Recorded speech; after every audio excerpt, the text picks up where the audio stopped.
Yeah.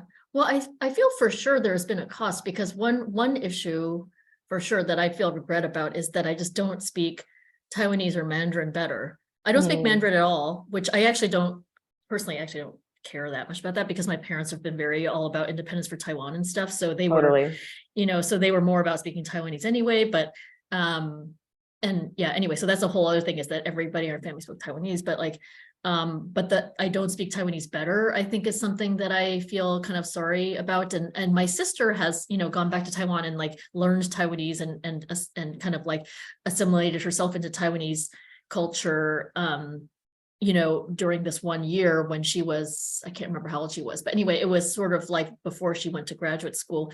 And I think that was actually amazing. And if I were younger, I would do that. In fact, I sometimes I think I would still do that now. You should do it now. Yeah.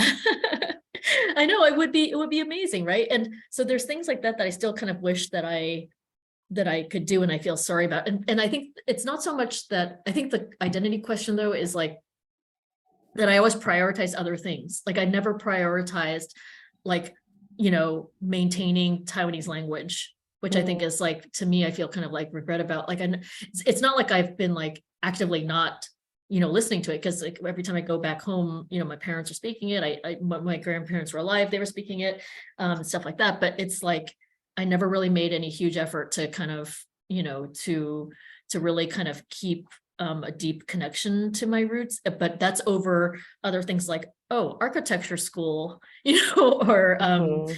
or like studying, going to countries where there's supposedly, good architecture, like saying things like, oh, Spain is where all the good architecture is. So you need to go to Spain and learn Spanish. I spent so much time learning Spanish.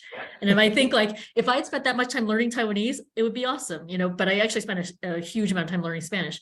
Um, so there's things like that where I'm kind of, and I don't feel regret about that. I feel very happy that I know Spanish, Mhm. but I definitely feel like, thinking about like kind of cultural identity and stuff that language is something that's been lost for sure. Mm, mhm, Yeah. mhm.